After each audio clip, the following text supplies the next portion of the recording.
All right, so go ahead and get started. Thank you guys for taking the time to join us this morning. Just wanted to let me share this. Well, make sure we've got everything going. Once again, thanks you guys for joining. Wanted to get things started off this morning. Obviously we're in a different time of the world with COVID-19 and necessary to work remotely, teaching remotely, learning remotely. So that's become very much a normal thing now. For the last several months, we've all been getting used to that and adapting to that. It's kind of like the new normal is an old issue, hence the title of our presentation today. And we have Lightspeed Systems with us as well. Aiden Kahn is going to be getting started here in just a few minutes with his portion of the presentation to discuss Lightspeed. They're a great partner of ours. Part of right now with the remote learning and everything, we're having to be more in tune with tracking devices, making sure students are getting access to the appropriate programs and everything in that environment. So Lightspeed is a great tool and a great partner for that, and we're excited to have them on board this morning to get going. So with that said, I'll go ahead and hand everything over to Lightspeed, and then they'll give you a presentation on their platform. Then after that, I'll tell you a little bit about VirtualCon, what we're seeing in 2020 and plans for 2021. Perfect. Thanks, EJ. Good morning, everyone. It's really nice to meet with everyone virtually this morning. As you can see, as EJ was talking about, the new normal is now an old issue. And one of the things that we really wanted to impart with our research that we've done is that addressing the challenges of diverse learning in today's climate, it doesn't just have to be a fix for what's going on right now. There's a lot of takeaways that we can use to really help learning going forward. If you ever hit any obstacles in the future, or really just making a better learning environment that's more convenient for everyone. So really excited to share with everyone. So here, Aiden Kahn, Regional Sales Manager over at Lightspeed Systems, working in the state of Georgia. Once again, appreciate the opportunity, everyone, and look forward to sharing with you. So one of the things that we tried to do here is really survey as many districts as we can to understand what's been going on, because we understand that the different districts are going to be faced with different challenges within today's learning environment. And you can see that pretty clearly with this graph. One of the things we did is we talked to over 260 districts around the country to really learn about some of the top challenges. And as you can see here, it's pretty spread apart. There's not one challenge that's been uniquely the biggest one for everyone. Maybe if that was the case, then we could all kind of band together and figure out a solution to that issue, but different districts are being affected in different ways. You'll see digital literacy kind of barely is the biggest challenge. And what's funny from a digital literacy standpoint, and we're talking about how comfortable people are using technology, it's funny because students are having the trouble. They're the ones that are probably the most comfortable, to be honest. A lot of kids these days, they've grown up with an iPad in their hands. They're using one since they were 4 years old, and they're doing just fine. Where the digital literacy challenge comes into play is you have teachers who are tasked with teaching virtually, who maybe don't have the support of an on-site tech as they have had in the past to be able to troubleshoot with, or a direct line to be able to ask and get any questions they have answered. You also have digital literacy issues from a parent standpoint, because parents are helping their kids with setting up their devices. They're maybe tasked with sending troubleshooting tickets to tech teams for the first time. So there's lots of different challenges that come into play that maybe wouldn't be there in a normal environment. From a quantity of devices standpoint, it's not only going to be the device shortages that we're talking about, which is a massive issue. It's also going to be the challenge of how many devices are going home in some instances now for the first time. How can we manage those the same way as if they were at school? For a lot of districts, maybe it's the first time that the devices are going home, so that's instituted a really big challenge. From a digital equity standpoint, this is one of the biggest issues, because if kids are forced to learn from home, not every kid is going to have the same environment as they would if everyone was at school. Some kids are going to have some issues with internet connectivity. Some maybe don't have the best learning environment that are at home that they might have at school. So really just making sure that we can identify which kids are maybe getting left behind. How can we set up access points and distribute hotspots around the district to be able to make sure everyone can connect to the internet. So many different challenges from a digital equity standpoint when everyone's goal is to make sure that every kid has access to the same learning opportunity. And then finally, budget restrictions. There's not only are budgets getting cut, but when unforeseen expenses. the new normal is all.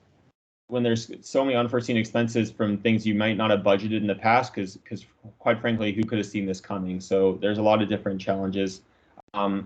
Honestly, with remote learning occurring on such a massive scale right now, schools' priorities have shifted from a lot of these traditional expenditures to more cloud-based technology that's going to help with the new normal right now.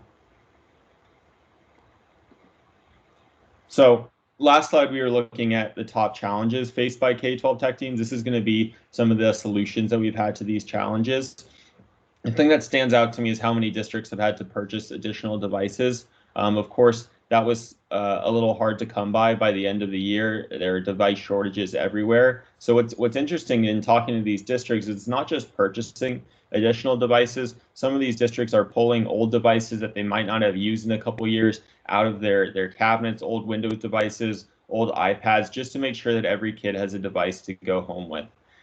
This is going to introduce a lot of complexities into your school's environment. In some cases, it's going to create a multi-operating system environment where maybe in the past you were just tasked with managing a Windows fleet. Now you might have some Chromebooks, you might have some iPads, a lot of different complexities that are going to force you to adjust your network and adjust your tools to support these multiple operating systems. This is going to present several challenges. From a filtering standpoint, from a mobile device management standpoint, you're doing remote support. You have to figure out which devices you're supporting. A lot of different challenges, honestly, that this solution has introduced. And then the other thing that you'll see stands out is the focused professional development. Now, this does include professional development from a traditional standpoint, making sure that teachers and different educators have training on how to use the new educational tools, because quite frankly, a lot of these districts have so many new tools. They need to make sure everyone is caught up to speed on how to operate them. But it's also just going to be general training on how to manage a remote learning environment. How do I zero in on the kids when I'm not able to walk over to their desk and ask how they're doing? How am I going to identify which of my students might be slipping, and what solutions that me as a teacher can take to make sure that they are caught up, that they feel heard, that they're having a good experience, regardless of where they're actually having to learn from. As you'll see, shifting services to the cloud and implementing a new web filter, sometimes these are one and the same, but there are a lot of different services that have now gone to the cloud. It's interesting kind of talking to these districts and kind of talking to different educational technology experts around the country, because now that remote and hybrid options for learning have proven to be successful and they've proven to be scalable, districts have to be prepared to offer these options from here on out. And that's why we kind of talked about at the beginning addressing these challenges from today and beyond, because now that we've proved that this is a feasible option moving forward, it's definitely going to be something that's a part of our lives. There are some potential issues from not being able to offer remote learning environments moving forward.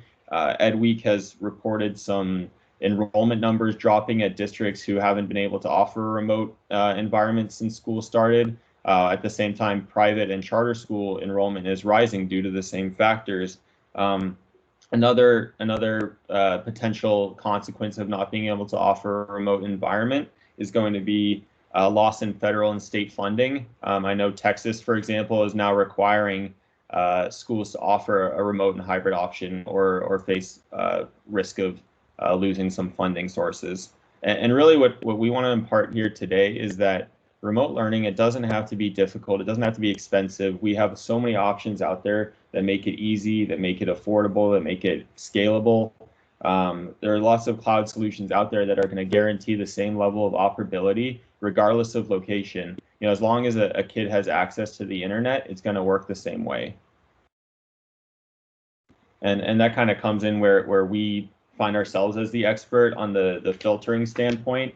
And what's funny actually talking about cloud-based filtering is if you remember Lightspeed 5 years ago, we were doing appliance-based filtering. And we kind of saw the industry moving this way. Obviously, we couldn't have foreseen this happening, but we did see a future in which devices would be going home, in which they would have to be filtered in the same way, regardless of if they were off campus and on campus. This is a big part of remote learning, is being able to not have large scale changes when devices are coming to campus, when they're leaving from campus. We want everything to work the same way regardless, so that's something off your plate. The way that Lightspeed operates, and it's funny when you talk about cloud-based filtering, because it's kind of a blanket term that can still mean so many different things. While we are cloud hosted, we are handling the filtering locally on every single device. The way we're doing that is with an agent that we have pushed that is configured for every operating system. It's not getting pushed to the browser, it's getting pushed to the device level. So every single thing that comes across the device, we're capturing, we're reporting on. We're providing easy decryption without needing to proxy traffic, without needing to VPN back to the school, without managing certificates. So hassle-free SSL decryption, device geolocation, we'll get into that on a future slide, but that's a huge concern with so many new devices going around, is where are they? How can I make sure to get the best return on my investment?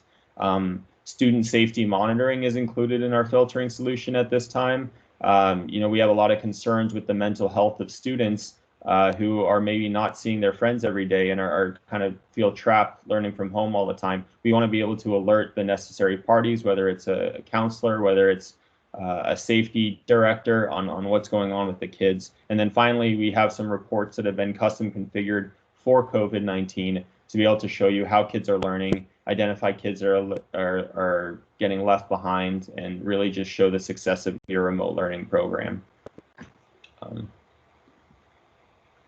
So kind of going back to the survey, as I mentioned earlier, talking to over 250 districts around the country, visibility is kind of this blanket term, because as you'll see here, visibility can apply to all these things, but they're so different from one another.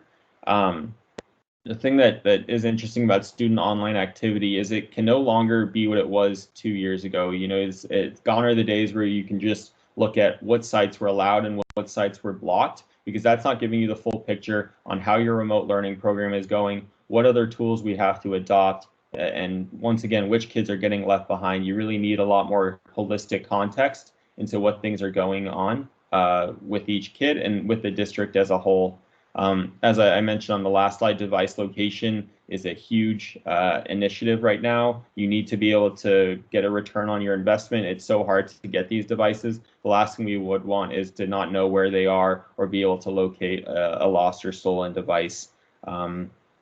The second, third, and fourth, they all kind of play into each other: the license usage and adoption, student data privacy, and application compliance.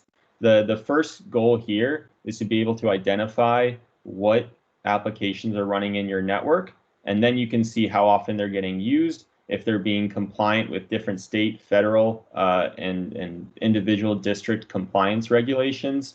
Are we being secure with student data? That's a huge concern. Are we introducing a risk onto our network because there's applications that we don't even know about that are running? So many different factors come into play now, because you don't have that same visibility with everyone on your campus network right down the hallway from you.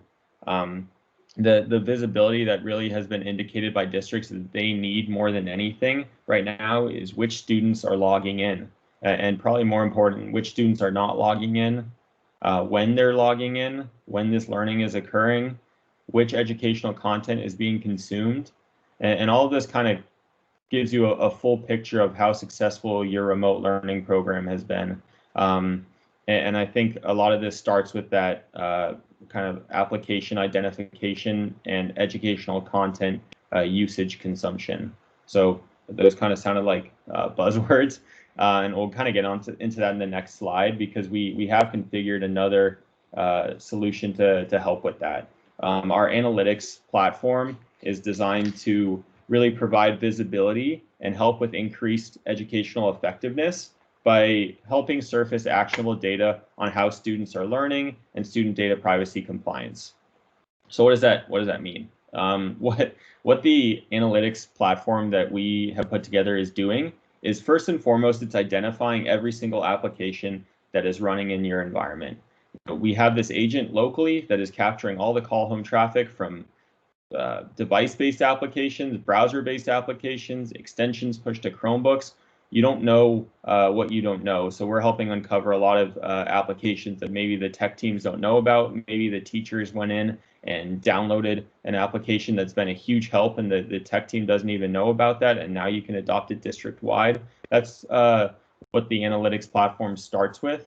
Also, we talked about budgetary concerns on an earlier slide. Are we getting a good ROI on these new educational applications that we had to purchase this year? We were promised the world by some of these vendors on how this learning system is going to be the best thing for remote learning. How do we know if it's actually getting adopted? Is there a way for us to see, in the future, potential cost savings from reducing our license count, or maybe do we have to buy more licenses to keep up with the demand from our teachers and our students?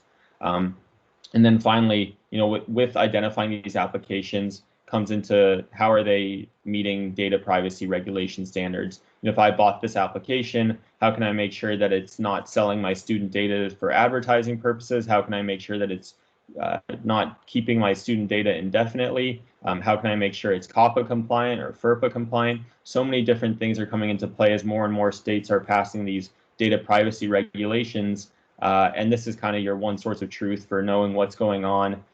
Is there any concerns with people using non-regulated applications? And where can I save money? So as you can see with this dashboard screenshot, I know it's kind of small, at least on my computer, but some of these reports have been updated specifically to combat distance learning problems to enable you to see, once again, which kids are learning at which times a day, and also how is our staff learning. So some of these reports are really going to help you in different ways. I'm not going to pretend to know that there's the best report for every single district. So that's why we're trying to provide as much relevant data as possible. Once again, it was an absolute privilege to speak with everyone today. More than willing to continue this conversation offline if anybody has further questions, as we'd love to help out. EJ, I'll turn it back over to you. All right, great, thanks. Let me get control here.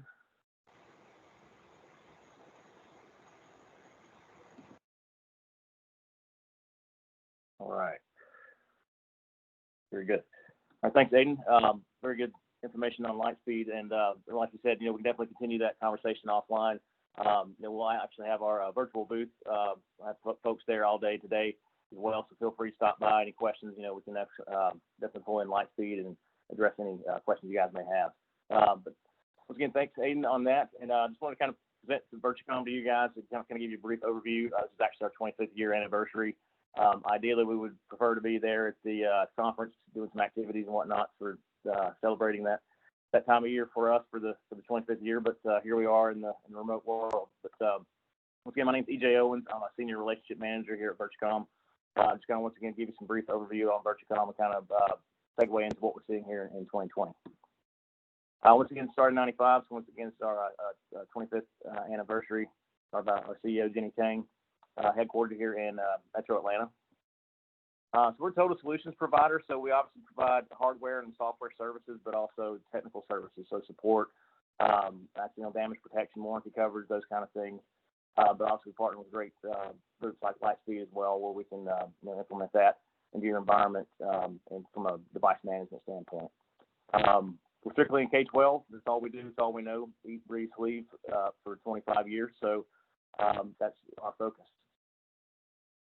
Growing definitely in the Southeast is where we primarily do a lot of our business, but growing in the Midwest, in Wisconsin, Chicago area, Virginia. So that's had some success there. From a visibility standpoint, what's kind of great about what we do is, we are, moving into that nationwide approach. So we're able to see what districts are doing really across the country. But primarily for me, I manage Georgia and Alabama, but I'm also involved in a lot of the larger enterprise accounts. So I get to see, how they're adapting, what things are doing from a COVID standpoint and the remote learning. So that really helps us kind of help you guys get some visibility on how districts are doing things differently and what's working and what's not. Just real quick about our headquarters. Once again, as I mentioned, we're a total solutions provider, so we can do all the, if it's a Windows device, we do the imaging. We can etch district logos on that and do all the deployments and everything.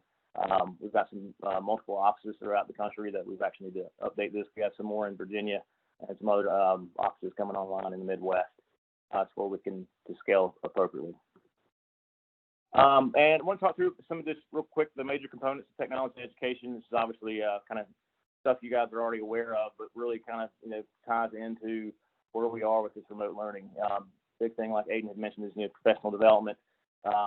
That's where we're seeing, a lot of districts are, adapting to the remote learning, not only from a student standpoint, but from a teacher perspective. So you have that piece, and obviously the infrastructure. That's a big component right now, is making sure, we'll get into that in the future slide, that we're getting involved with is inventory assessments and kind of getting a view of where your network's at today.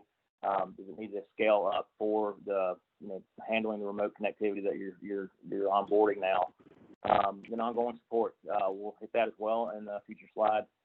Talk about some of our warranty options that we've really had to think outside of the box. It's definitely, it's the new normal, right, that we're working through. And so we've had a lot of different scenarios where we've had to kind of adapt and make some services and warranty programs really kind of fit unique to the district. And then obviously just management software, big thing there right now, as Lightspeed mentioned, with the onslaught of devices that are out there into the network, going home. It's really important to be able to manage those devices, track those devices, and make sure that everything's working as smoothly as possible.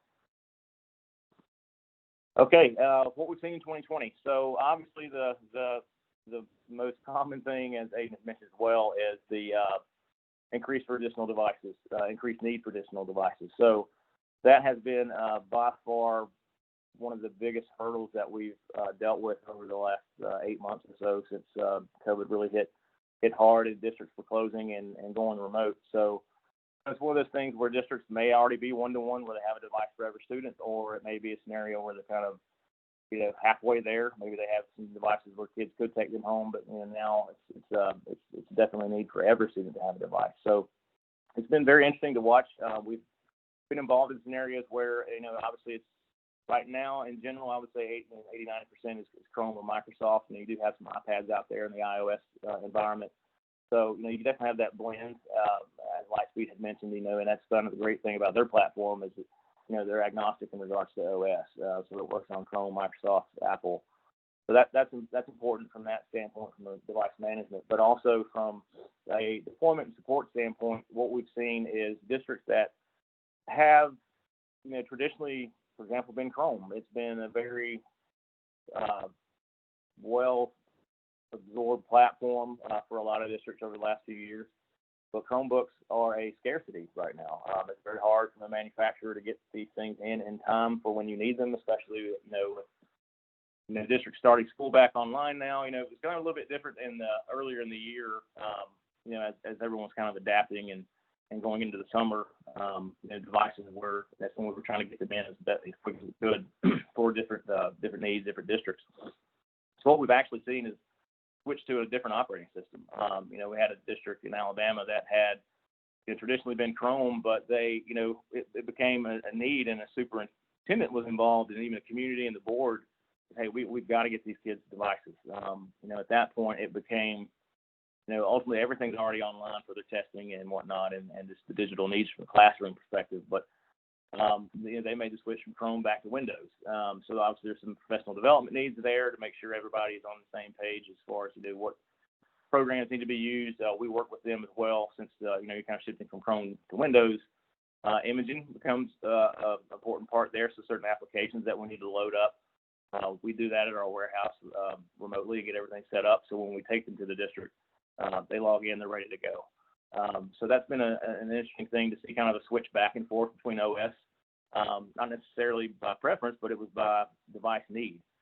In that scenario, we were not able to really anyone. We looked kind of everywhere from a Chrome standpoint on the devices that they were trying to traditionally get was a convertible touchscreen.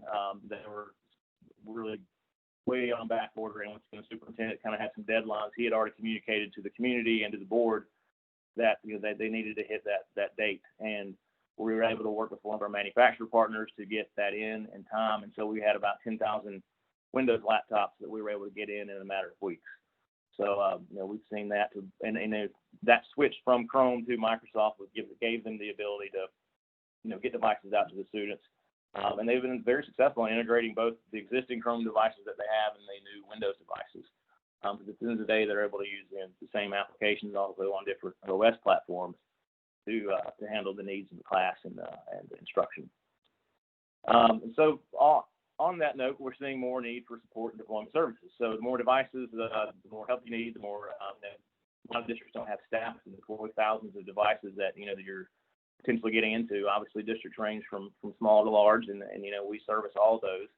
The big thing that we've seen is that help from a deployment perspective. I mean, we've even had scenarios in Texas where it may be a scenario where they may have procured the hardware and the devices from another company, but they needed help on the deployment. So, we're able to adapt our services to that model to where, typically, it helps if it's a purchase through us, we can be involved in the imaging and involved in the preparation, the setup and all that, and obviously the deployment. But in this scenario, they really just needed us for the deployment only.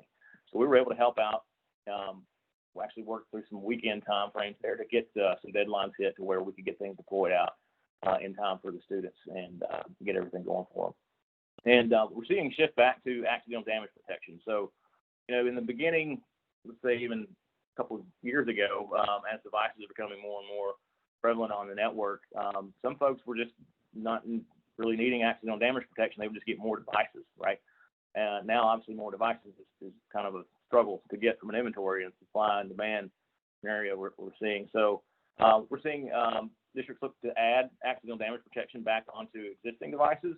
Obviously new devices, so even devices that are out of warranty, we're able to look at that. So we're able to adjust our service offerings from a support standpoint to really match what you guys need.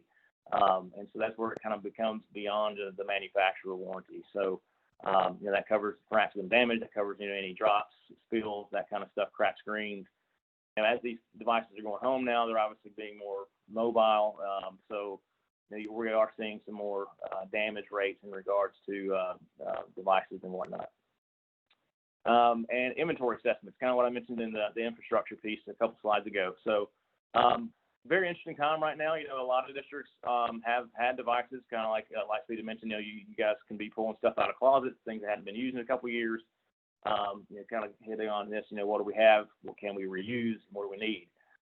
So the inventory assessments, we're actually going through one of the larger districts here in Metro Atlanta, about 100 plus sites, actually about 150 plus sites. We're going one by one, doing inventory assessment, scanning in everything, barcodes from devices, printers, interactive panels, switches, servers, you name it. We're doing that inventory. It gives them the ability, once we're complete, a report to say, hey, okay, this is what you got, and we're able to also tie in general purchase dates, so you get the age of the devices. We even have worked with finance as well. Actually, right now we're working through an algorithm and a program we're developing to where we can help tie in even the cost of the device into the inventory spreadsheet that we provide. So, it kind of gives you a visual on, okay, this is what I got, this is how old it is, this is what it cost me. So even from an investment standpoint, finance can say, okay, if it's X years old and this cost, we're able to use whatever funding sources to look at a replacement. The big thing too is reuse existing devices. So, it's been an interesting thing as well over the last several years of seeing things grow, going to Chrome environments from Windows to Chrome. So there are some solutions out there. We partner with a company called Neverware that does iCloud Ready. Essentially turns a Windows device into a Chromebook. So there's a licensing cost to that. We've actually been involved in the actual deployment of that piece. So let's say you have 2,000 old Windows laptops sitting around. Kind of the beauty of Chrome is it's very lightweight, right? So you don't have to have a lot of horsepower to run that. So when we can use the Cloud Ready and Everywhere solution to convert that device to a Chromebook, it still has the same ability to be managed in console just like any other Chrome device on the network. So we're able to use that for existing equipment. So obviously the cost of a software to change a Windows device to a Chrome platform is a lot cheaper than buying a new Chromebook. And once again, we have the scarcity of inventory. So, we're able to try and work through that with districts to, let them see what they can reuse, what, if there is some devices like that in the network that may not even know that they had, or like I said, they may be in a closet we just didn't know. So we're able to work through that and with the assessments. And then kind of hitting on the new classroom, as I call it, which is what we're seeing right now, kind of a hybrid environment, which you guys are probably all going through with the virtual versus in-person instruction. So working with some other larger districts here in Metro Atlanta as well, where they're kind of needing some more AV needs, right? So on the audio-visual side, you still have a teacher in the class that may be up front, interactive panel, doing their instruction and whatnot, but you still have, some students that are in person, and then you have obviously some that are remote. So the need for, cameras, microphones, being able to have the online video conferencing, kind of like we're doing now with Microsoft Teams. Having that ability is really great. It gives the student the real-time instruction that as if they were in class. And I'll get to this on a future slide. We've got some products and partnerships we've been bringing on board, but they can kind of consolidate all this into one solution. Because right now, traditionally in environments you would have, wires running for a camera on a webcam, maybe where that's mounted on a panel or at a desk at the front of the class. You have a speaker with a microphone. Maybe the teacher or instructor has to have a headset or whatnot to be able to have that voice part of the presentation or the instruction, so where the student at home can hear. So we're seeing some more adaptions on that, to where having more of a all-in-one solution for a classroom to be able to have that virtual and in-person environment. So kind of going back to the support services. So this is kind of small, but and once again, we can, offline, if you guys want to stop by our booth, we can give you some more information. But we have 3 packages that we're offering now: our V Pro protection, V Plus protection, and V Prime protection. These are our warranty offerings, right? So we have some different categories and different things, and we're trying to mold this to wherever, kind of pick what you need, right? So as I mentioned, we're kind of seeing the beyond manufacturer warranty, right? So things that are existing out there that fallen off of warranty, maybe it's 3 years, maybe you only have 1 year warranty on the device or whatever. We can work through supporting that for you guys. We can do on-site repairs, depot repairs, pick up, drop off, that kind of thing. Big thing we're also, advocating is spare parts program that helps us with the speed of getting repairs done. Because along with the inventory restraints on products, we also are seeing parts restraints as well. So it helps if we can get a spare parts program loaded where we've got, X amount that we'll keep at our warehouse or even on site at your district, where we can get those repairs done in a quickly and timely manner. And same concept for a hot swap program.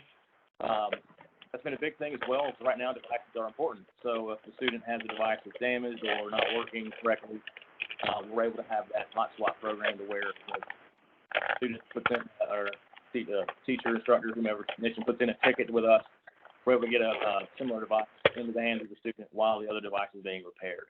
So that's been a big thing. That way, it's critical to have no downtime from an instructional standpoint. So we're able to handle that with the hot swap program.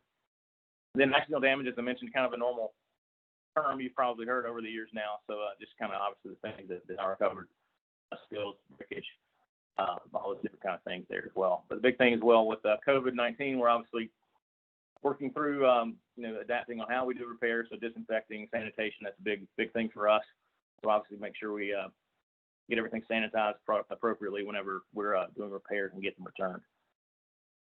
And then some other options there, some battery protection. That's kind of one of the things, kind of the gray area.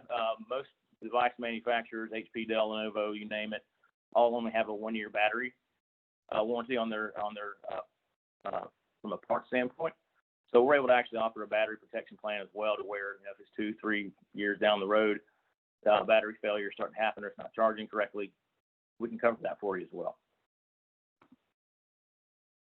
And then kind of going back to the new classroom, right? So the AV needs that we're seeing. One of our newer partners we brought on is Poly, what they call the Poly Studio. I'm not going to get into the details here on the specs and all that, but just kind of give you a visual of what it looks like. As I mentioned, kind of an all-in-one solution. So the camera, the sound bar, and the mic is all built into one platform. Pretty neat thing is it does auto tracking as well. So if instructors, teachers moving around the classroom, it tracks their voice and video moving throughout the class. And also, you don't need a headset for this. You can go up to about 15 feet without a headset. You can do an extended mic. So if it's a larger classroom that you can get farther away from that and still have the ability for the students that are online have the same experiences in the class.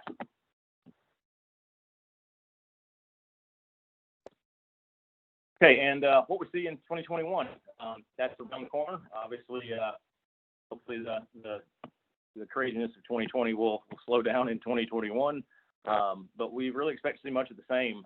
You know, right now from a manufacturer standpoint, like you mentioned, and I'm sure you're hearing from everywhere you go, with the constraints that are going on from not only from a manufacturer standpoint, but from a processor perspective, Intel, AMD, they're all highly constrained and on back order for that. So we're seeing Q1, Q2 of next year when we're hearing from most of the manufacturers going to be caught up in kind of quote unquote back to normal from a product availability standpoint. But also kind of the, once again, need for support and deployment services. You know, we're really seeing that backlog. Yes, it will catch up, but you still have the need for devices, and that's just really not going to go away.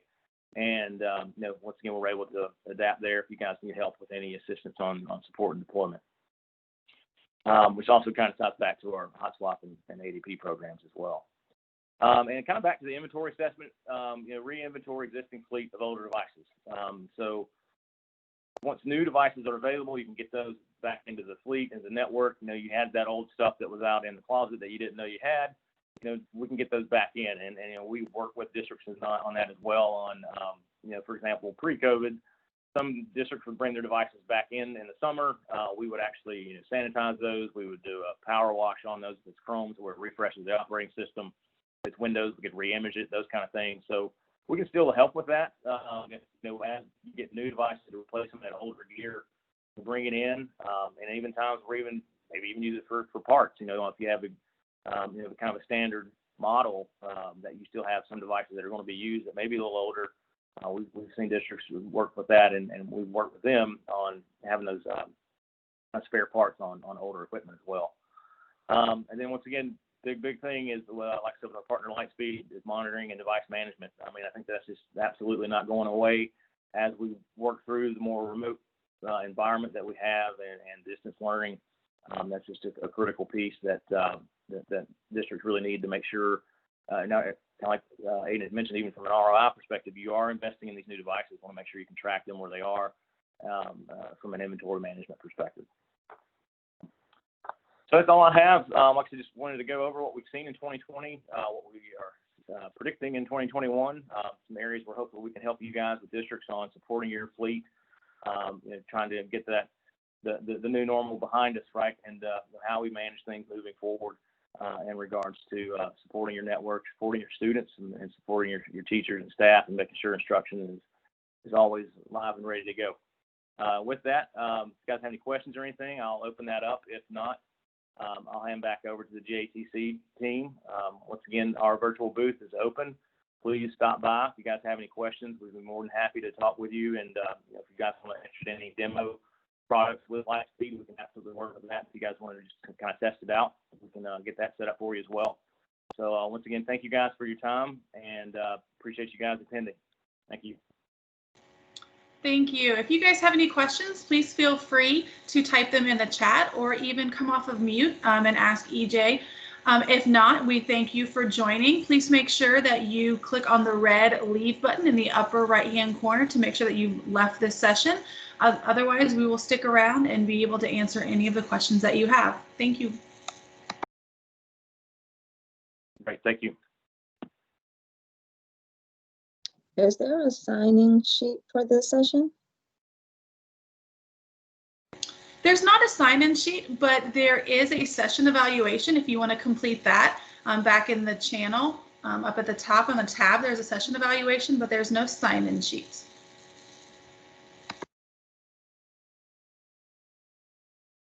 Thank you.